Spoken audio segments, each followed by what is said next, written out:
నేను మీ మిత్ర. తెలంగాణలో కాంగ్రెస్ పార్టీ అధికారంలోకి వచ్చిందన్న, లేదా ఆంధ్రప్రదేశ్‌లో కూటమి ప్రభుత్వం అధికారంలోకి వచ్చిందన్న దానికి కారణం సోషల్ మీడియా. అధికారంలోకి వచ్చిన తర్వాత అటు కూటమి గాని, ఇటు కాంగ్రెస్ కానీ ప్రభుత్వానికి వ్యతిరేకంగా పోస్టులు పెడితే కఠిన చర్యలు తీసుకుంటామని హెచ్చరిస్తున్నారు. మరి ఎంతకాలం అధికార పార్టీ యొక్క ఆటలు సాగుతాయి?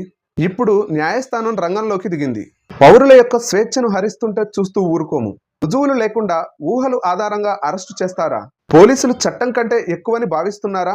సోషల్ మీడియాలో రీల్ పోస్ట్ చేయడం బలవంతపు వసూలా అని న్యాయస్థానం పోలీస్ వారిని ప్రశ్నించింది. ప్రభుత్వ నిర్ణయాలను, చర్యలను విమర్శించడం, నిరసించడాన్ని నేరం అంటే ప్రజాస్వామ్య మనుగడే సాధ్యం కాదు.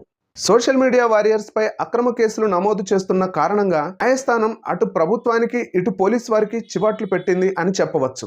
సోషల్ మీడియా వారియర్స్ పై అక్రమ కేసులు మీ ప్రాంతంలో నమోదవుతున్నాయో లేదో కామెంట్ రూపంలో తెలియజేయండి.